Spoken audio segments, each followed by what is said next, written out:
PSY-POD.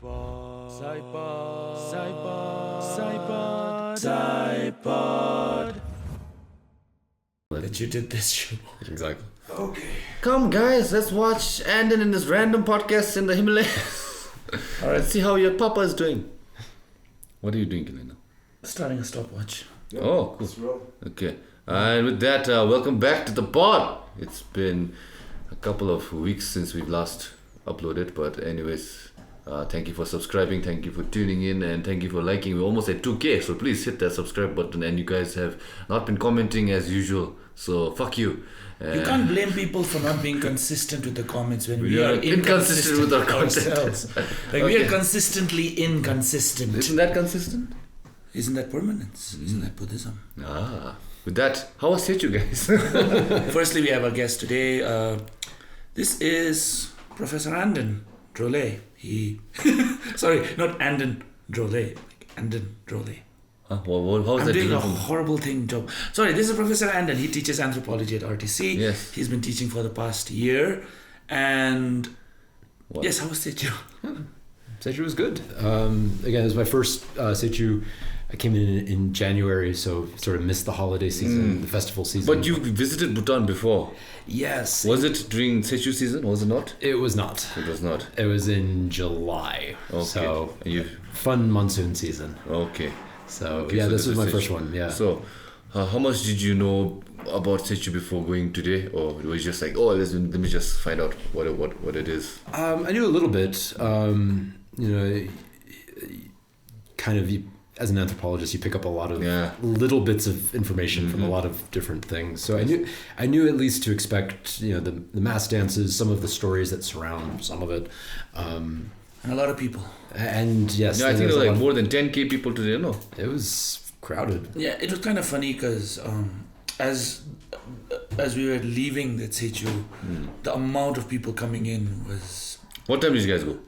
8. Yeah. Wow, early. How was Apparently the that's crowd? not early enough. Yeah, How's we the could We crowd? didn't find get seats. What time did they start the dancing? They start the dancing at around 9:30. Today they started around that time. So today when you got there, nothing began. Nothing. So just But- seats. Yeah, but people go at like 4 or 5 in the Really? morning to They get just wait seats. here. Oh, to get Yeah, seats. So just you to guys get didn't get seats. Oh, Well, not originally. We kind of waited. People come in, Moving. come out. So take Yeah. a seat. Yeah, people seem to just circulate around the courtyard. we got the worst seats in the house. Yeah, But you can check out a lot of hot chicks, no, they're all decked up, no, with all pearls and nice kiras, no.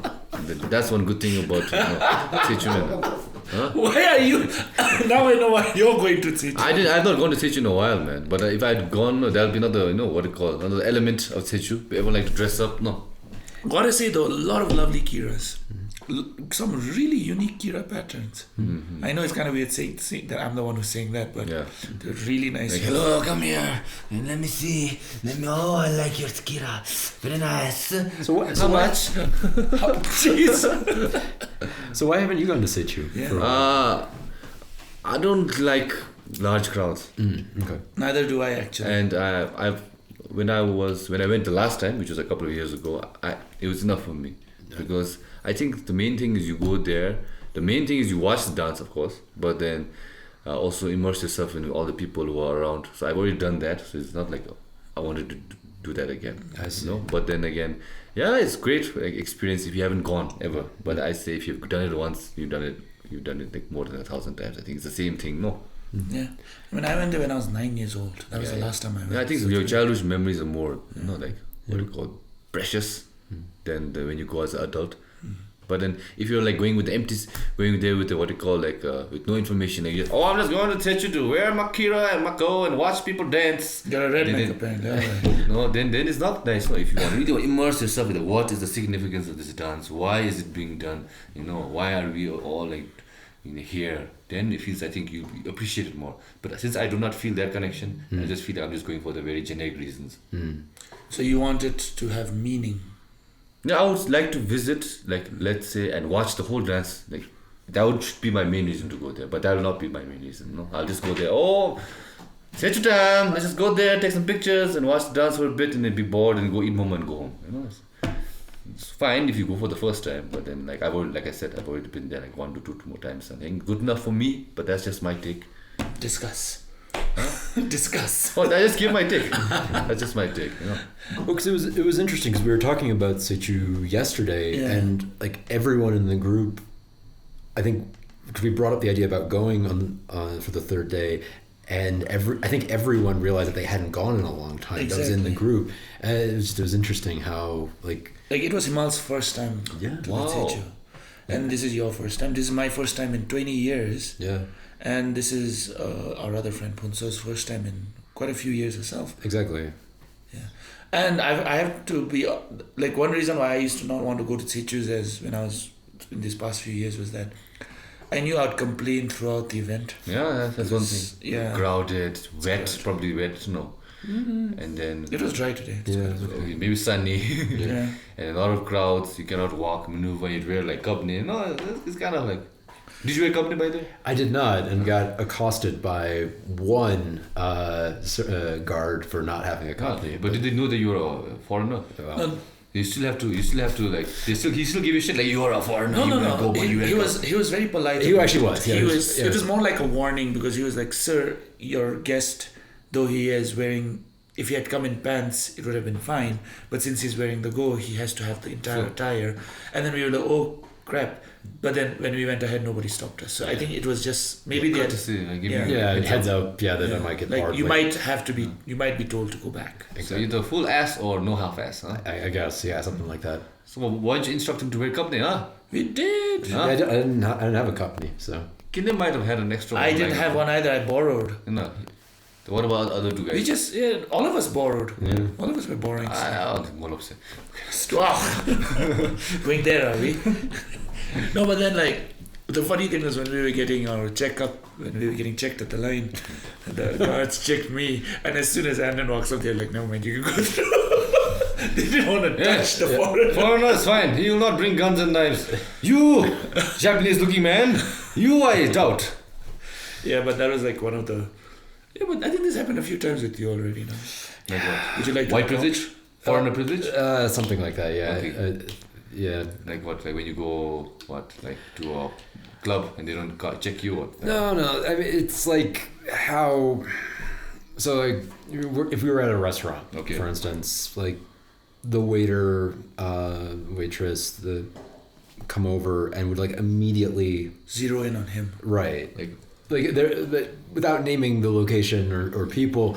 This happened once where a few of us were out at lunch and the waiter came over and literally had their back to everyone else in the group and was just like, What would you have to have? yeah, like what would you like to have? I'm like, well, we will be having food, but yeah, so it's that kind of stuff. Yeah, it's good. At least you're not getting white underprivilege, white discrimination.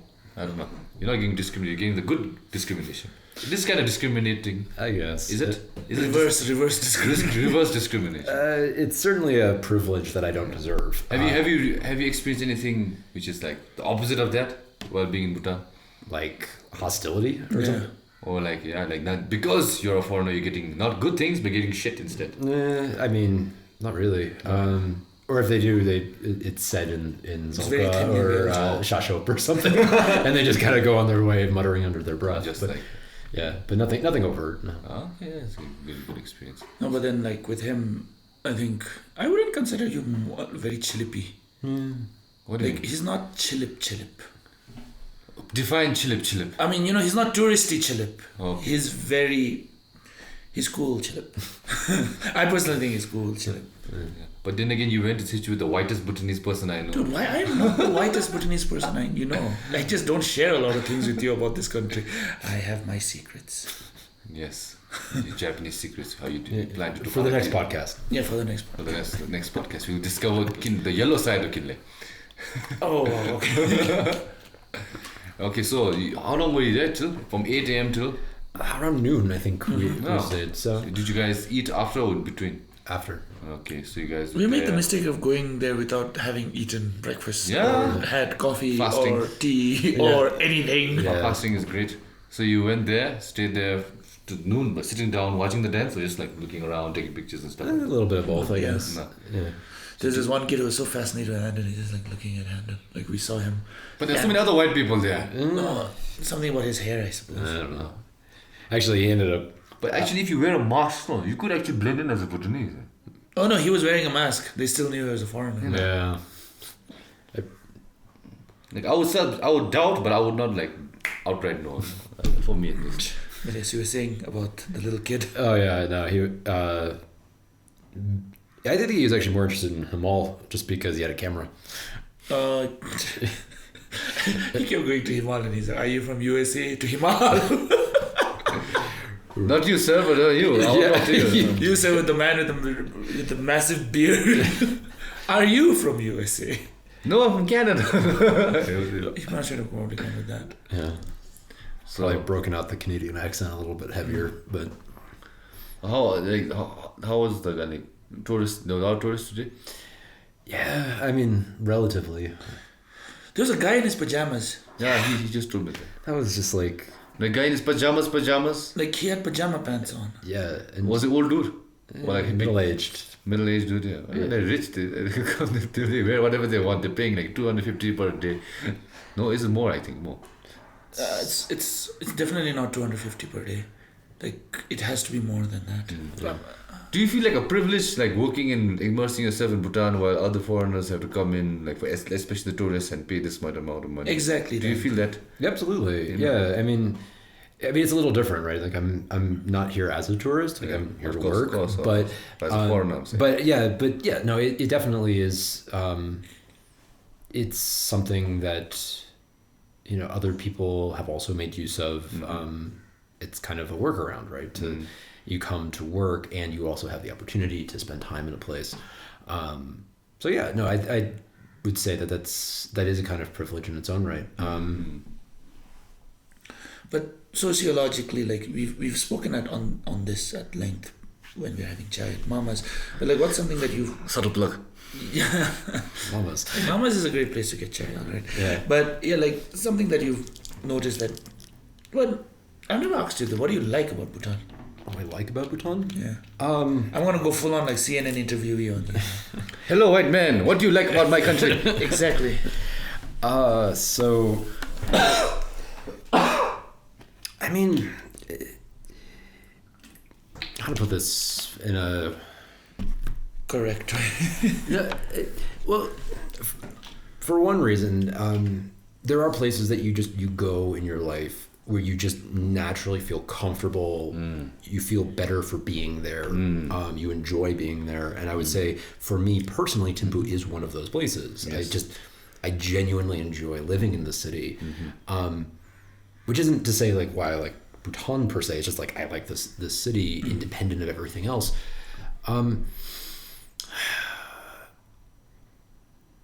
This will get very quickly into a discussion about my home country, but I like the pace of life here. People are people, right? You're going to have everything from very nice people to complete assholes, all of this kind of stuff. Yes. But in general, it seems like people are more keen to be friendly, at least have a conversation. Welcoming, I guess you might say, and maybe again that's part of the whole Jillip factor too. I don't know. Maybe yes. But I do like that fact. There are things again that are just genuinely enjoyable about Bhutan. Your air is cleaner. Your rivers don't catch on fire. These are nice things. Rivers catch on fire. They have in the past. So. Yeah, it's a safer country by far. These are nice things, right? These are, and when you come from a place where there's more risk, more precarity, more kind of uncertainty, it's nice to be able to come to a place where if you get injured, you can go get medical help. If you're sick, you can go get help. You don't have to worry about paying a massive bill for. Yeah, you're bankrupting yourself basically because you're sick.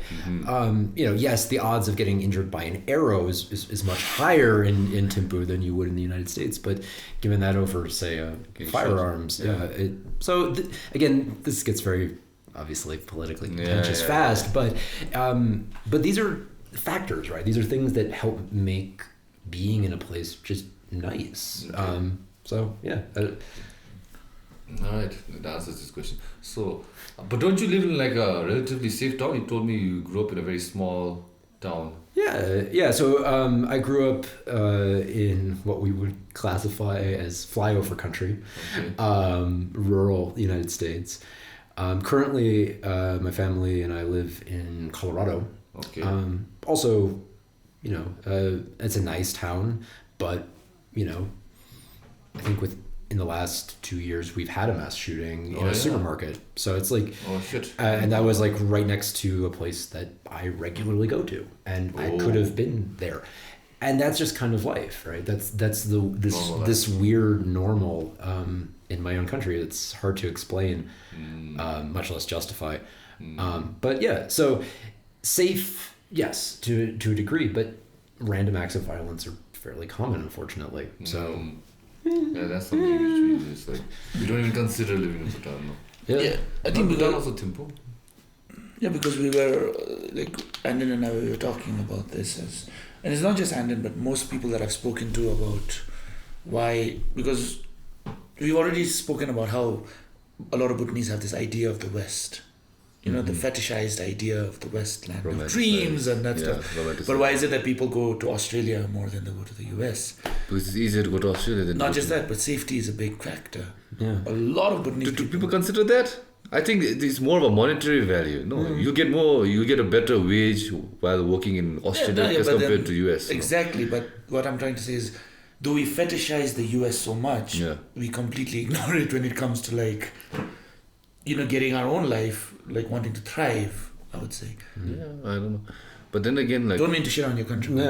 But most people go to New York, and New York is supposed to be the most capitalistic city, is it? I mean, it's an interesting town.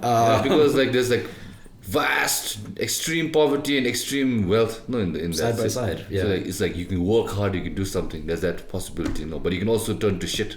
So I think that also appeals to somebody who wants to really work hard, Whereas Perth is safe, that aspect, in terms of monetary value, money wise. I've never lived in New York, but I do have a lot of friends who have lived in New York. Yeah, that's what I feel. Yeah. That's why at least I think it is. When you consider the West wise. I mean, New York City is kind of it is a country all on its own in some ways. There's basically everything that you could have in a country, you can have in this one city. So yeah, I mean, there are a lot of, I think the highest population of Bhutanese immigrants into the U.S. is in New York City, and mostly in sort of Queens and sort of Brooklyn area. But there are smaller communities sort of scattered around the U.S., but the biggest one is definitely in New York City. Well, I think you told me that you went to a Bhutanese restaurant in New York, was it? Yes. Queens. Yes. And then you got taken there how? You just wanted to find, hey, I want to eat Bhutanese food. Yeah. Researching, or you just found some Bhutanese friend and said, let's go eat Bhutanese food? So I knew about it. It's really hard to find Bhutanese cuisine, just in general, in the U.S., partially because it's hard to get the chilies, the specific chilies that you cook with for emedatsi. But I had been here once before and really liked... And I do really like Bhutanese cuisine. And so when I heard that there was this place in New York, yes, the Weekender in Queens, it's a really nice restaurant. And you do have to kind of know that it's a Bhutanese restaurant because there's not really any indication that it is until you actually go inside and you'll see no, it's actually, even that is pretty subtle. I mean, so there's one Garuda mask in the corner. There's a picture of the royal family, but it's it's actually pretty subtle. Whereas there's actually non-Bhutanese restaurants that will often have parotaksong plastered across the... What? Oh, yeah. Why? Wait.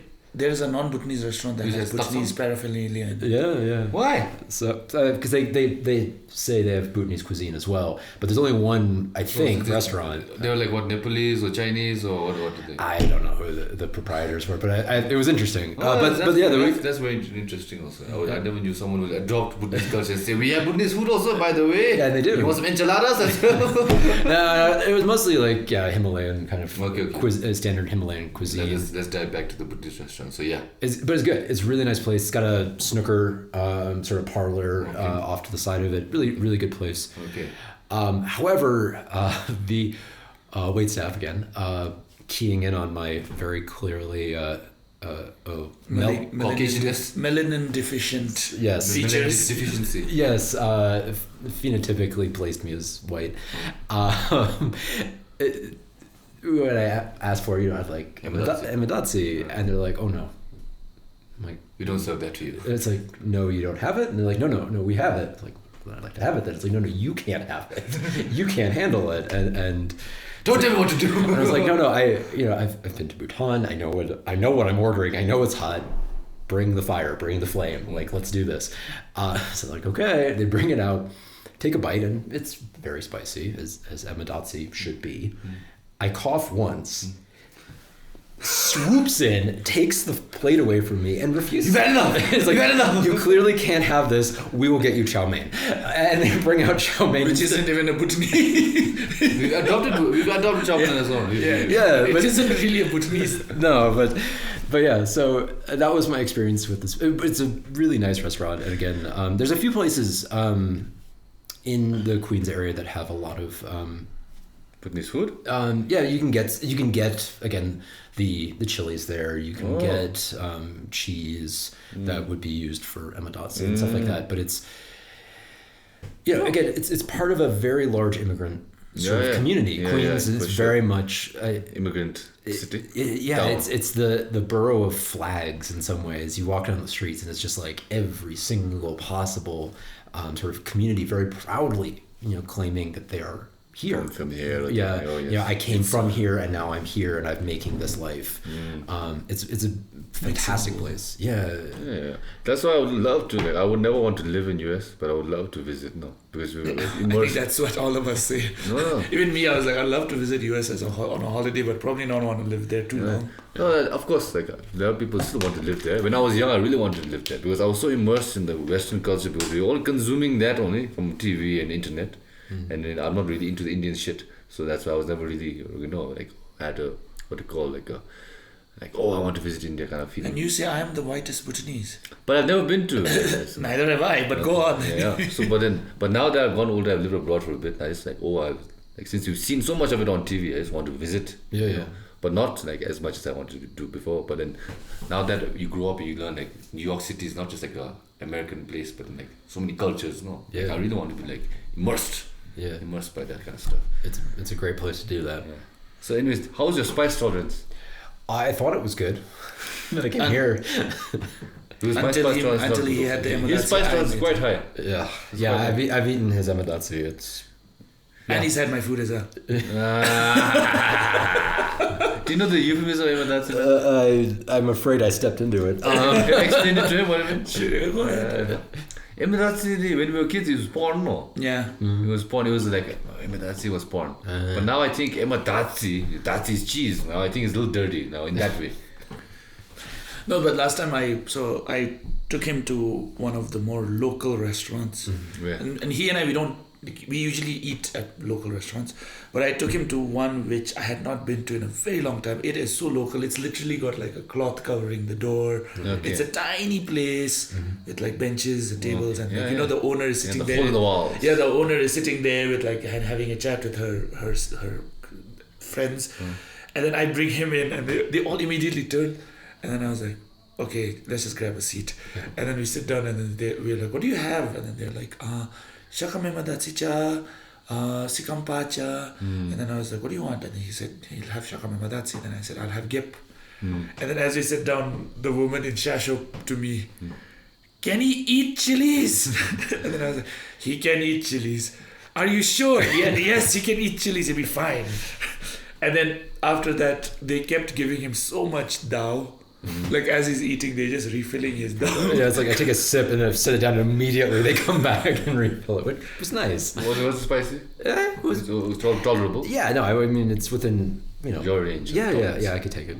How about rice intake? That's one thing people don't really realize. No, we eat too much rice. So how's your rice intake? Do you eat the normal serving of Bhutanese person, or you just take give me less rice? I've never said give me less, but I don't think you just eat whatever. I rarely get seconds. How about when they bring you the refills? I'm usually no, I'm good. Yeah. Man inhales his burgers though.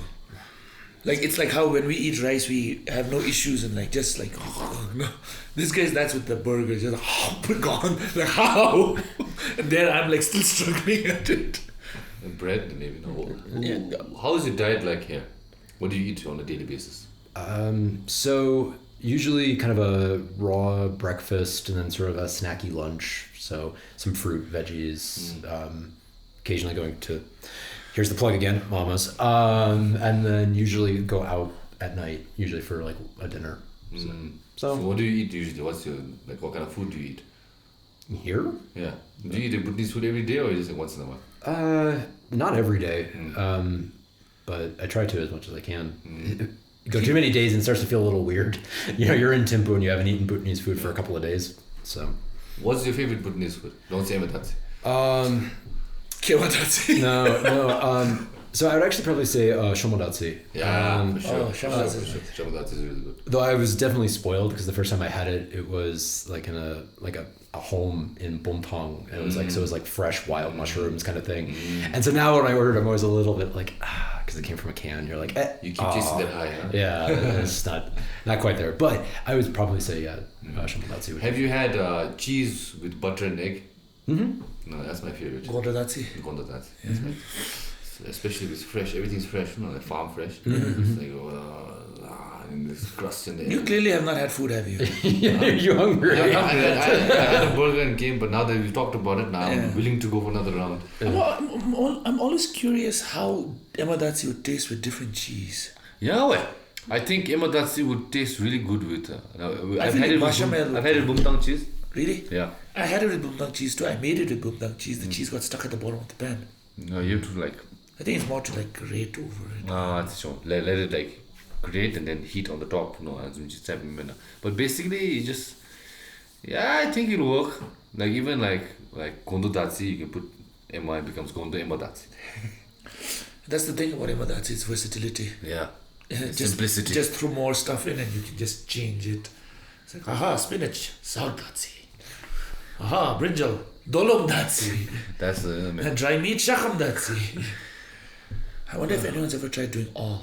But you have your thing, no? That chicken Emadatsi thing, no? Oh, that's my wife's. That's your wife's thing, no? That chicken Emadatsi. But quite spicy, my god. Oof, I sweat. Yeah, I have very bad spice tolerance, no? Like for even being Bhutanese. Like every time I go to a restaurant, I say no chili. Don't give me any chili. Because if I tell them, atichi, they'll be like, okay, and then they just murder everything, no? Like, even with like sugar also, I say, no sugar, no Emma. But that's just maybe the white person in me. Yes. That you've been accusing everyone else of being. I've been accusing you only, Everyone else. I'm talking about everyone else.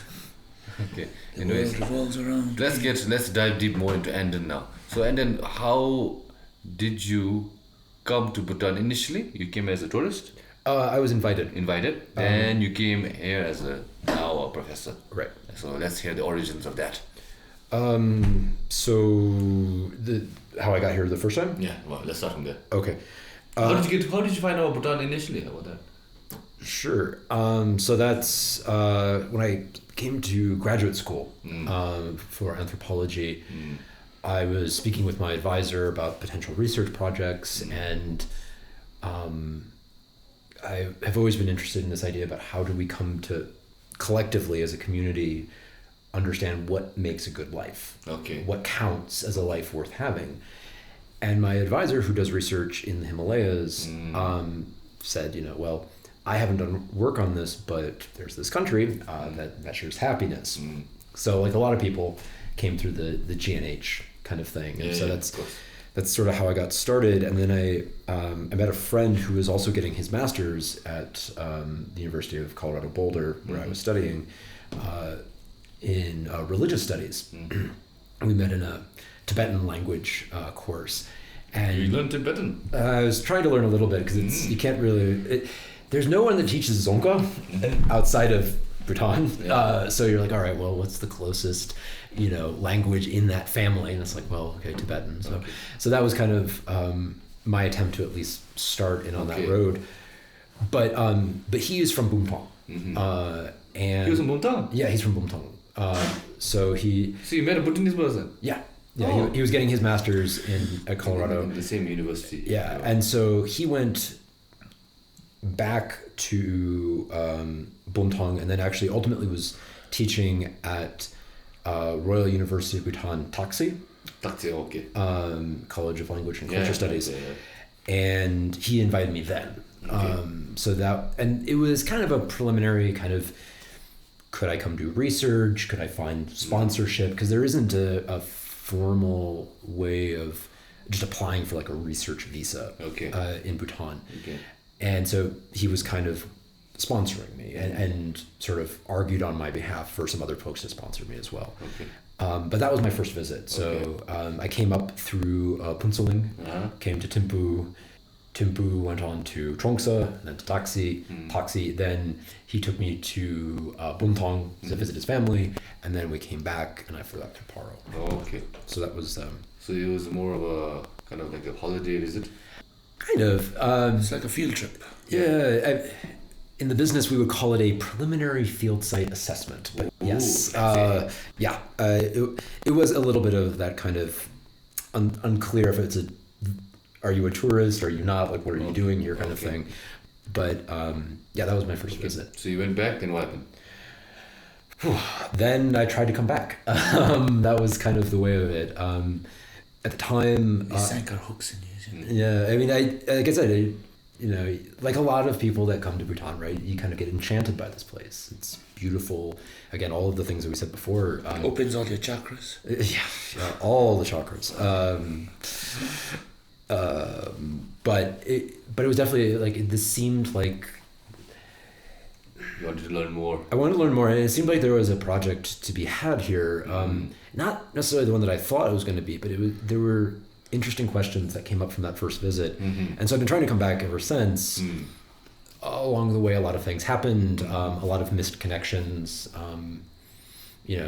Someone would be like, oh yeah, you can come now, and then my university would be like, well, you have to do this other thing, so you have to stay. And then there'd be times where like, there'd be a great time to go, and then you couldn't get a sponsorship, so that kind of came around. And then it started to look possible in 2019. So much so that my wife and I decided, it's like, all right, we can do this, and we can also start our life. We've been sort of waiting on having a kid, and so we had our first child in 2019, and we're like, oh, this will be great.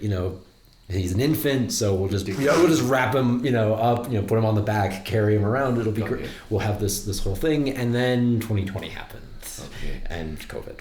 So yes. Okay.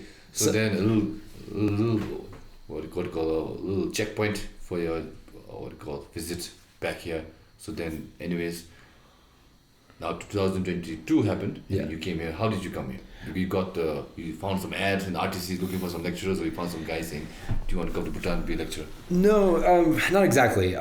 So the program leader at Royal Thimphu College, Dr. Domo Roeder, she and I had been in contact for a while. She and my advisor are friends. So we'd been trying to kind of make this work for a while. Okay. I'd actually applied to teach in 2021, didn't work. And I was kind of thinking like, well, maybe that, time to move on sort of thing. And then I got an email saying, hey, the position's open again. Would you be interested in applying? I was like, well, yeah, I would. So I did. And this time it worked out. Okay. So that's kind of the whole story, honestly, was, you apply, get rejected. You get rejected. I mean, that's kind of that's a lot of what job applications are, right? You put your best foot forward, and it doesn't line up, or it's not the right time or the right fit or any number of things.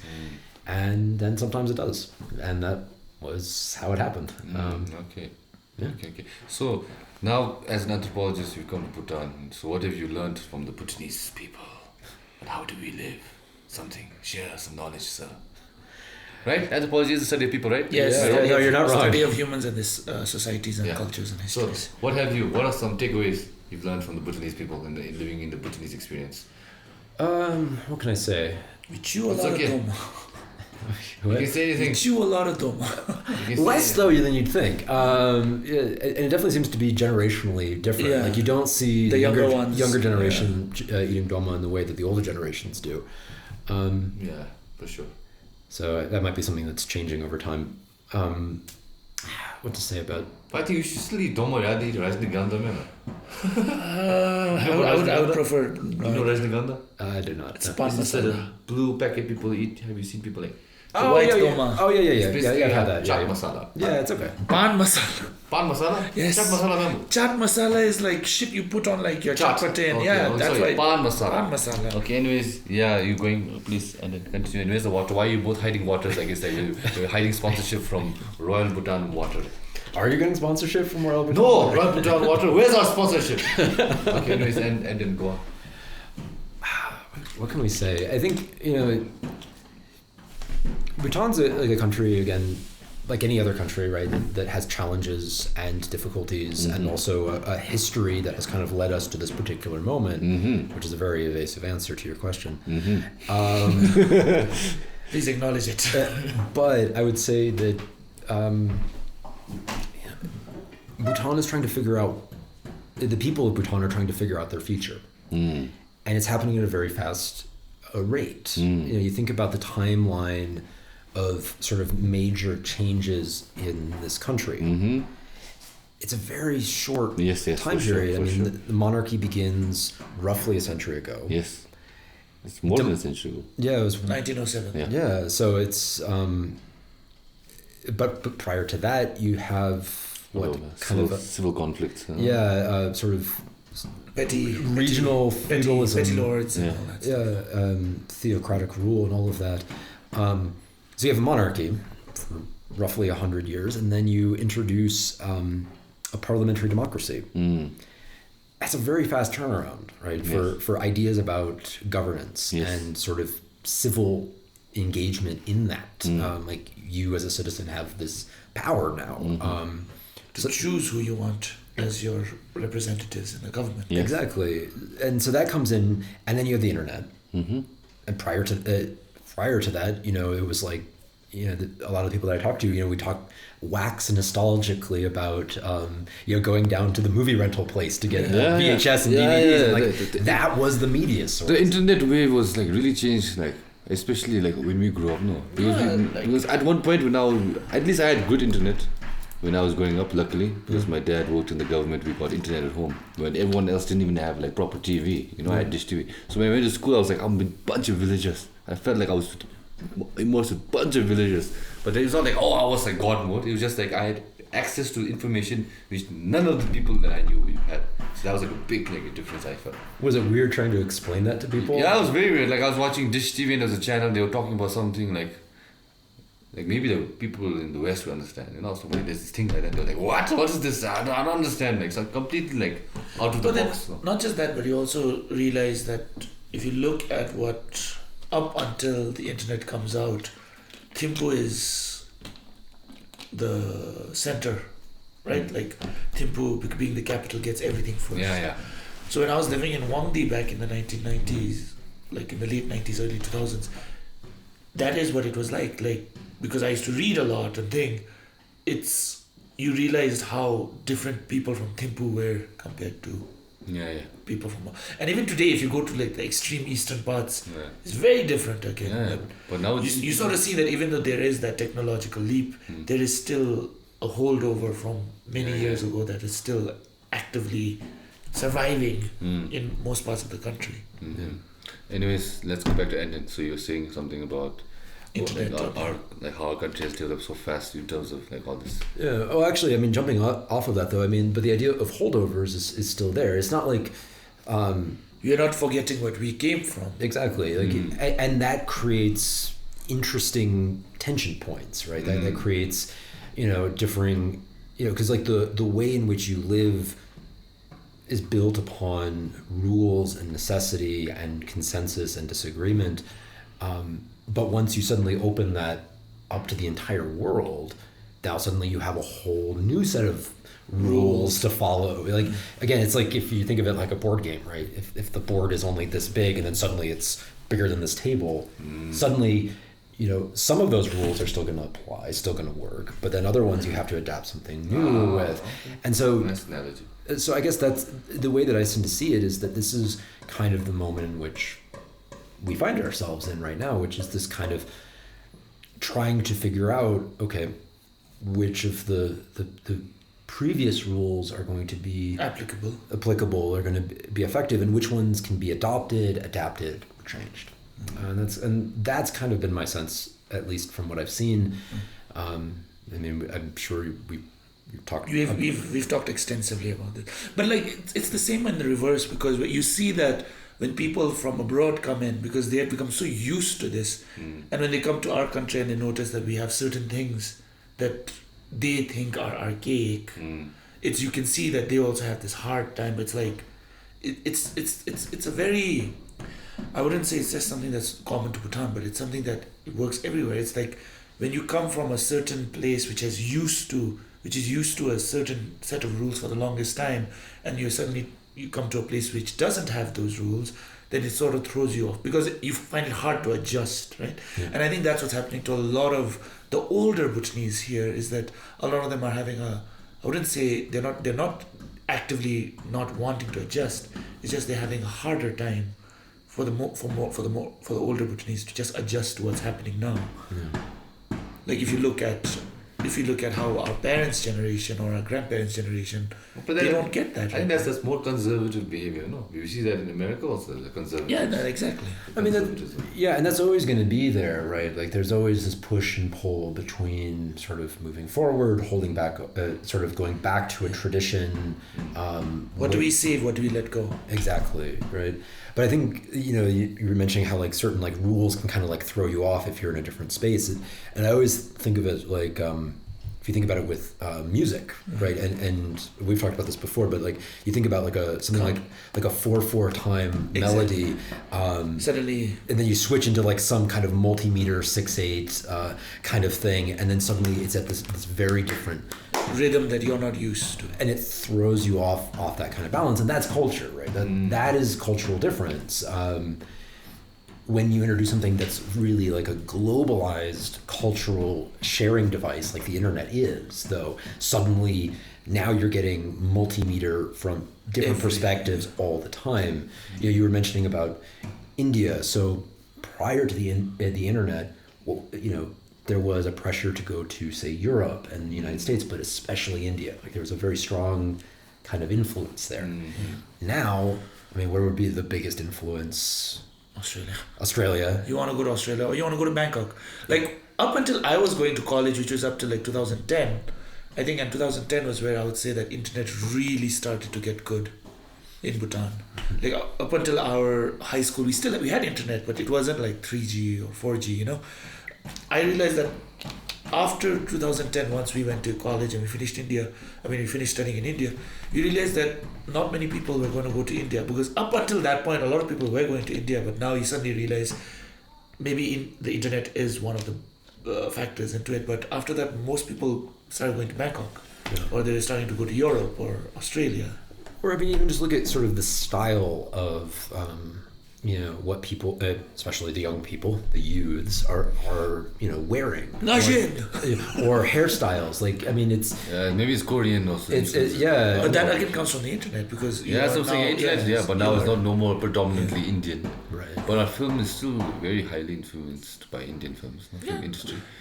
It's because the majority of the people in this country grew up with that. I mean, it's only the current generation. I think, we're in the middle of that change. I think in another maybe 10-20 years, we'll see that change fully. Which I guess is then an interesting question, is like, what is Bhutanese film as a genre going to be like? If it's not going to be Indian, if it's not going to be Bollywood, it's not going to be Korean or Hollywood or Western, what is that going to look like? Drukwood. Maybe Gaslam is Singh. That's not influenced at all by Indian. That's you're talking about the original Gaslam. Yeah, the original. That's very Bhutanese. That's very Bhutanese. That's a very Bhutanese film. It has no song and dance. It has like very cultural, like about going to the monastery. I mean, it is retelling a story that we all know. About like old traditional values and how like cultural. I think that is a Bhutanese film. Oh shit! But other than that, now with all the sing-song dance. And also even like the Korean culture immersed into the Bhutanese series, then maybe it's not really a Bhutanese. No. No, but then that's how you evolve also. Now you draw on what you know, you draw on what your influences are. Yeah. And I think culture isn't necessarily something that stays stagnant. Yeah. You do have certain parts of it that you have to protect and you have to save. But I think there is something to be said for it wanting to evolve and wanting to change with the times that are there. Like now you look at Bhutanese music, for example. Just a few years ago, we had these heavy synthesized, you know, the movies like the Namijik's era, those eras. And now listen to how different it's become because of how much. Bebop, no? Bebop. Yeah, so how it's changing. It is Yeah, still it's so Bhutanese. good. It's so good. Much better. My God, we're living in right now the golden age of Bhutanese music. I don't care. But then again, you don't know that because but then that's because you grew up with a different. I don't care. My opinion is better. The old music sucked. I'm not even giving a shit. No, but but if you talk to our grandparents and our father's generations, to them that music Back then they didn't even know how to spell ABC, man. Or they'll know better. The ignorant minds don't know shit. Well, you didn't have to spell ABC. You didn't. They know They didn't have to worry about Roman alphabet. Okay, but they couldn't comprehend certain things. Education was not there, so you cannot take their opinion lightly. It's like comparing a 9-year-old's opinion equivalent to today's. No, but then what I'm trying to go with is the fact that culture changes, it adapts, and it doesn't stay the same. And it is precisely when you try to keep it too stagnant and straight that maybe like 30 years from now, what we think is good now, maybe in later 30 years we'll be thinking that's some shit, you know. But then again, when my mom was growing up, she was eating basically zao and butter and sugar, and that was the best thing she ate in her life. And she still likes it, doesn't she?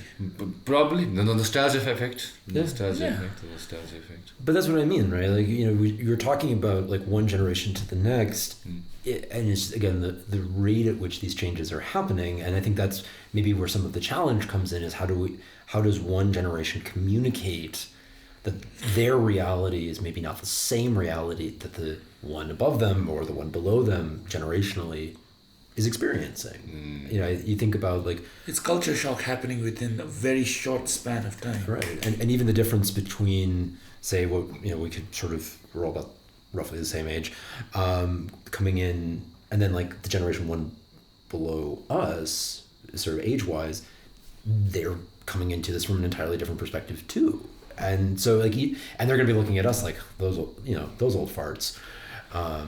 I think we'll see it, at least me and Kinley will see it fully when our friends' kids become like our age and we become like our parents' age. Exactly. We'll see it. Yeah. Because right now when I like relate with like, let's say like someone who's 10 years older than me, I can relate with them. I can relate with someone who's 10 years younger than me. Right. But I cannot really relate with someone who's like my parents' age. Yeah. Because there's a little bit of like a 20-30 year gap. But then I see that with my nephews actually. My nephews are like 7-8 years old and they know way more than I ever did when I was 7 or 8 years old. And it's kind of scary because... And you know some smart kids because I know some dumb, stupid kids. Now that's again subjective. No, but then, see what I mean is like, just within my own nephews, right? Like I have a hard time understanding what's happening. So I can imagine what my parents must be going through with them, with their grandkids. Just that, it's such a shock. But I think because my nephews, the way they talk is not at all how we were taught to talk when we were growing up, and it completely throws off my mom and dad's generation. That's the internet. You either monitor what your child is watching, or you also watch the same shit they're doing, and then you be like, oh yeah, now I get what they're doing. Because at least like I told you, I can relate to someone who's 10 years younger than me. And I should be able to, you know. But I'm watching the same internet shit they're watching. And even if I don't like it, I think, oh, I know what that's about. You know? So maybe like parents should like adapt to what the kids are watching. Because I know my old co-worker, his son, he only watches Nickelodeon. Okay, and he only has an iPad which is limited to only like YouTube for a certain amount of hours. And he talks like all these outrageous things. He doesn't speak Dzongkha. And he's afraid to speak Dzongkha. Because the only thing he's immersed by is there's this internet and the TV and his family. Maybe like they tell him like, come, let's eat in Dzongkha and all. He can understand it, but he's refusing to speak. That's why I feel like, what's the word now? Disconnect. Yeah, the disconnect from the parent and the child. I can kind of like figure out what's wrong, but I don't think like everyone else around his family can figure out like how he's come to this point. But then like that's the issue. No, you need to like either like understand what the kid is doing so you can relate with him, or you have to like completely like control what he's doing. Like no, it's not a bad thing to the internet, but like there's a lot of shit you can watch on YouTube which just eat your brain, So. No, but I think like remember when we were so Dave Grohl, for example. Yeah. Dave Grohl said like talent shows, which are a very modern thing. Yeah. Right now America's Got Talent. Yeah. So he was against it because he was saying stuff like real talent comes when you like sit in a garage with your bandmates. But that again, it shows a lack of cultural or timely awareness, because his zeitgeist, his era is completely different compared to what the current era is. I mean, I do realize that even I'm somebody, sometimes I catch myself saying that, then again it's like, no, like, this is something that I did not have when I was growing up, so that's why I cannot relate to that, but does not mean that it's wrong or necessarily the bad. I mean, there are some things which are quite bad. No, there's some things which are quite bad. YouTube, that's the beauty of YouTube. That's like, you can dive into anything, any topic, no. But then the bad thing about it is, it's an algorithm base. So if you're a kid, you watch cartoons, you watch some video games, and they keep feeding you all that shit, no. And your brain is growing, it's absorbing all that shit which you shouldn't be absorbing, no. Like, while it's like Baby Shark. Like in China, I heard, I'm not sure if it's true, but their TikTok is different to the TikTok for the West and for everybody else. Like when you go and explore, you'll see all us kids doing the stupid dances, doing the stupid challenges and the pranks. Whereas in China, you'll get all this like engineer, maths, all this educational content, no. So that wouldn't you, like even you personally, not even forget the kid, no, want to be absorbed with this kind of information rather than all the stupid dances and shit? Well, what did you watch on the internet? Huh? When you were a kid. He will not tell you. I'm not even kidding. I used to watch a lot of stand-up comedy, and the stand-up comedians are very smart to talk about all kind of various things. And I used to watch, sports and little bit of documentaries. But then I never watched stupid dances. But I cannot be like, oh wow, I didn't watch stupid dances, that's why I'm better. But I'm just saying, like, if I could go back and change a few things, like I would watch less of this and more of that. You know, but right now it's more of that and less of this. I don't know, that's where I'm coming from. Maybe it's my little bit of, granddaddy mode I'm getting into. You are exactly showing what a lot of our parents think of their grandkids. No, yeah, but wouldn't you? No, it's not. I'm not saying that I wouldn't. Yeah. You know, like yourself. No, imagine you're like 9-year-old right now. Okay, you're on YouTube and you're absorbing a lot of content. Okay, would you rather watch more of something which would be beneficial to your mind rather than all this nonsense? I'm 9 years old. Yeah. I'm watching anything that's entertaining, bright, shiny, and especially if there's an explosion, then Yeah. bonus points. Yeah, there are good cartoons as well. Yeah, it's like our cartoons when we were growing up was much better than right now. And that's not even subjective. That's objective. Oh, that's definitely yeah, subjective. Oh gosh. That's objective. That's completely objective. Oh no, there's so much. I got into this argument with somebody the other day because we were talking about classic cartoons, rock music. Actually, it was like we were debating about sort of contemporary music versus like the classics, right? Okay.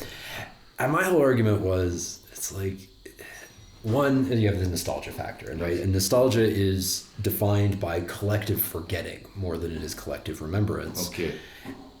And so you're forgetting a lot of the really bad stuff that was there, pick whatever time period you want, and it has died out, right? That didn't get picked up and played on heavy rotation. And so now when we look back in like classic rock and roll, like you have these amazing musicians, and they were there before, but there's also a lot of stuff that really wasn't that good. Yes.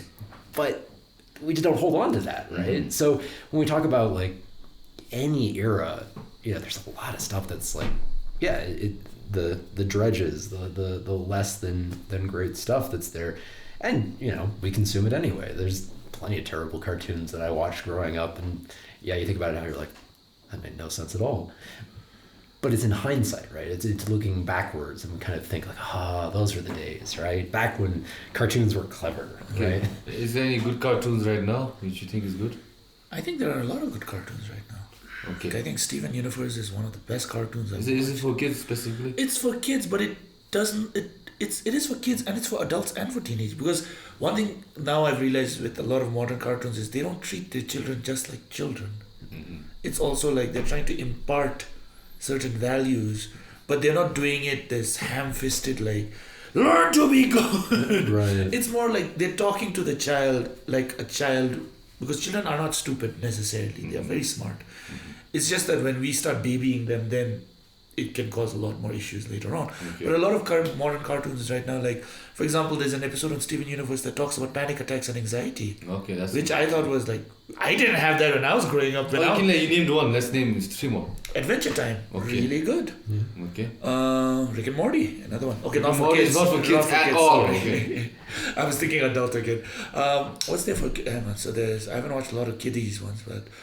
It was My Little Pony? My Little Pony, actually, grown-ass men are comfortable. If it can make a grown-ass man admit that he likes to be sensitive. What I think about that's that panda show? No? The panda show is pretty cute. the 3 bears. Yeah. Oh, that's fun too. We bears. Yeah. Okay, maybe just my nostalgia talking. Like imagine if you were like. But I've seen a lot of kids, okay, at least that's my personal subjective opinion. I've seen a lot of kids and they've just given, their parents have given the full control of their phone and they go on YouTube. No, they just watch shit. Now in that situation, Like, I if I think met some kid and said, oh, did you know like the capital of Peru is this? And I'm like, oh wow, you're watching some pretty good stuff. But of course, kids will not watch that voluntarily. Well, I mean, how useful is knowing the capital of Peru? Okay. I mean, how many of 8-year-olds are going to be flying to Peru? But let's see one day they wake up and they find out, oh, which countries are in South America? Oh, I know that because I know Peru. I don't know. That's just, I would like my kid personally to have a better knowledge of the world rather than better knowledge of how which law dance you unlock if you kill the 30 kill streak or some shit like that. I don't know. No, but then again, like I feel like yeah, it's kind of shitty that sometimes parents let children have complete reign on the internet, but at the same time you can't also blame parents because most of them don't have somebody to help them raise the kid. Like a lot of the times, like when I look at my own cousins, my cousin she's working at home, she has a kid and she has to sort out the housework. There's only one way to keep the kid quiet and like sitting there, and she can't also whereby she can do everything while also watching the kid. So I can understand that they also would give the kid this thing like, okay, just it keeps you quiet, it keeps you still while I do my other work. It's fine. But again, it's not necessarily saying that that's a good thing, but it's you sort of understand why. Yeah, you can understand. A lot of them. But I'm also a bit nationalistic. No, I want nationalistic. Yeah, isn't it? To like, I want kids, growing up now to speak Dzongkha when they're. Oh, okay. I thought you said because it's depleting. It's not even a joke. Like kids, they don't speak Dzongkha like at least communally. Is that the word, right? Like with friends. Colloquially. No, with friends. Yeah. It's English now. English has now dominated now. At least between like the class PPs to 6. It's become me. That's the truth. And even me, it's coming from me who I've struggled with Dzongkha my whole life. I took tutoring from class from the 5th grade up into the 11th grade because my Dzongkha was terrible and my Dzongkha teachers was traumatizing me because they just insult my command of the language.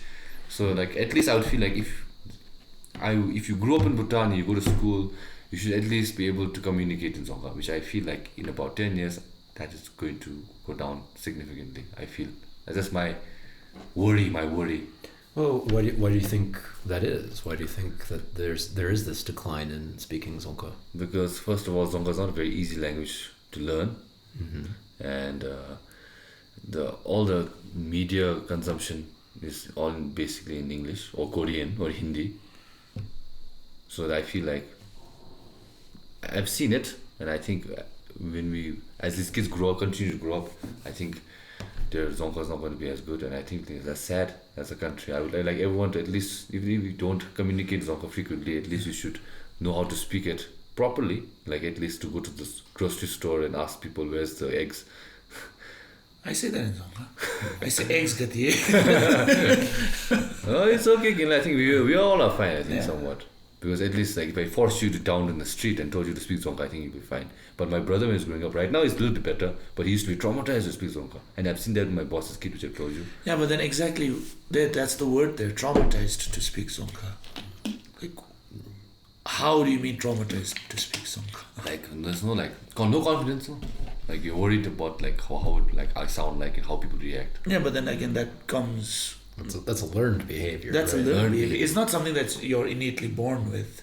It's like how we always say that the one reason why I have the hardest time with Dzongkha myself is because I was made so much fun of for the fact. Maybe you too there. Exactly. But I still I tried, man. And I'm saying that we tried and we got through it. And now for a lot of kids, that also has to be there. That support has to be there, that it's okay to make a mistake in this language. I mean, he's learning Dzongkha. He's also struggling, but at no point is it like you suck. It's like he's white card again. White card. No, there's that too. Yeah, no, but I think it's also too. It's like what is socially valuable for we're talking about kids. Socially valuable for kids. We were talking about like the trauma of being made fun of. The same thing is probably happening for these kids on the playground if they don't know the most contemporary TikTok dance. TikTok, exactly. Or the most contemporary YouTube thing. And if they bumble their English, They get made fun of. they get made fun of for that. So I think in the same way that, and that in turn, causes one of two things, right? Either they pull back from that as like a learned response to be traumatized or shy about it, or they, like what you were saying, I worked harder to learn it. It's just that they're working harder to learn the English rather, so if the issue is, are people speaking Dzongkha, are young people speaking Dzongkha, the question is, why is that not viewed as valuable, and why is that socially not something that has currency for the community in question? And again, part of The it's anthropology speaks. but again, remember too, this country has what, 20 languages or Dialects. languages Maybe and dialects. 3 languages, and in the rest all dialects. But even within that, though, I mean, what? So we have Dzongkha, right? Shasho, The Tshechu dialect. King. Dzongkha, Nepali, and English, I think, is the most language. Rest all dialects. I mean, that's a debate too, right? What's the difference between a language and a dialect? You should do better. But we can. That'll be for the next class. There will be a test. There will be a test later. But right, so there are a lot of ways of communicating in this country as well, and so. In a small country like us, and that's an amazing thing to again be proud of. Again, you're thinking about sort of national pride. That's something to be very proud of. But one of the things is that, like, for a lot of people, it's like, well, I know some of my mother tongue. Yes. I know some of my regional language. I know some of Dzongkha, and I know some of English and Hindi and Nepali, and on the side I'm learning a little Japanese or whatever. Yeah. And that seems to be pretty common, actually, when you talk to people. You literally explain me. Yes, exactly. Like, you actually if we're talking about fluency. Yes. If we define fluency by your ability to get around, then this is an immensely fluent country in a multitude of ways, in a lot of ways. Now, are they speaking only one language all the time? No. But the ability to adapt and speak multiple languages is actually far more common around the world, and is probably a much more beneficial intellectually thing than to be purely monolingual. And I say that as someone who really is monolingual, even though I'm trying. It's so. And one of the reasons that at least I've heard from people that I talk to about this whole question about Dzongkha is that they were like, well, it wasn't super necessary because in my house we would speak one language. You speak Tshechu or King. And then you go to school. You speak another language. Then you're taught in English, and to be successful, you had to be good at English. So that pushed you there. And then it's only in the in-between times that you're speaking Dzongkha. And this is sort of from like our generation age set. So I got to imagine that that's similarly. I think if you want to be a politician, you'd be good at Dzongkha. You do. I think more than anything, it's not, from what I've found, is the people who want the Dzongkha language to survive, right? It's not that, I don't feel like they're angry that Dzongkha is not surviving. They're angry that their idea of the Dzongkha language is not surviving. You know what I mean? Like, they get angry when someone like we speak Dzongkha like naturally, and we mix in a little bit of English, but we are still, the majority of the language is Dzongkha. Yeah. So they don't look at the fact that, this guy used a lot of Dzongkha words. We're not saying it like they want it, like Nyakchang. No, it's more like they want what they think is that idea of Dzongkha. I'm not saying that for all the people, but for example, recently when I was at one of the cafes, so me, Himal and Soli, we were speaking in Dzongkha Hindi, so we were speaking in Dzongkha and English, we were mixing it, and there was this guy sitting there. We're talking about the guy came up. Yeah, and he went on a 20-minute rant with us on why we were destroying the language.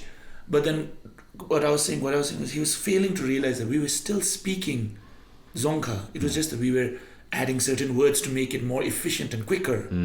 And then he went on to give this 20-minute rant about why other languages are horrible and Dzongkha is a great language. And I was like, that's not good, because languages serve a purpose, and that is to communicate. And if you are going to deprive someone else the ability to understand what you're saying purely because you want to speak one language and you want to stick to that language, then you are not really helping or doing anyone any favors. But like, again, I just think that anyone who's like a hardcore, I know you're not a hardcore I understand where your fears come from, but I feel like anyone who is like this hardcore, like Dzongkha is dying out, I don't think they mean Dzongkha in general. They just mean their idea of what the language is. Like they want the very flowery, lots of honorific Dzongkha. That's why I feel like that's what they're worried is. And a lot of the time, most of us don't speak honorific all the time. We speak casual street Dzongkha. Yeah. It's just maybe my closeted mind thinking like, oh, I wish you would put effort. That's just it. Yeah, I get you. Okay, let's change the topic. How much time do we have?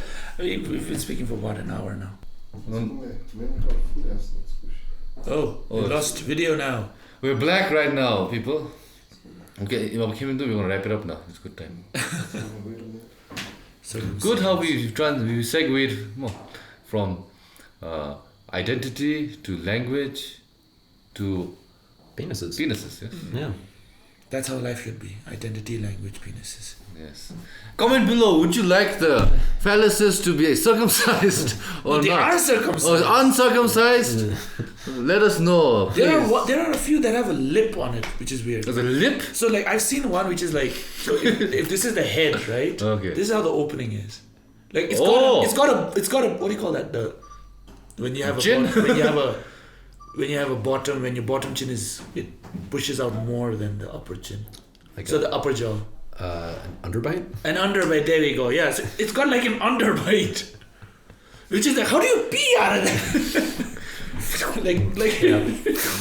It's just like you've got to pee back on you.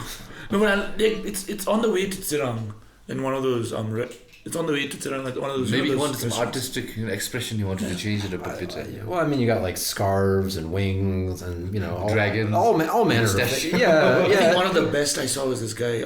So not his.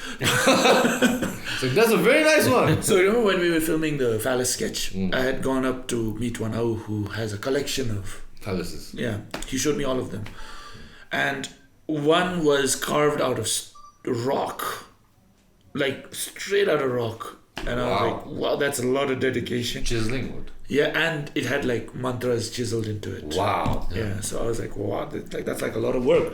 Now the other one was made out of one piece of timber, and it was a phallus that had a dragon coiled around. Yeah, that's what I saw. And that one was like so cool. There's one on the way to Mutsang. I always see the dragon one with the phallus. The dragon is wrapped around it. No, but why do we use vaginas? You can still absorb karamana.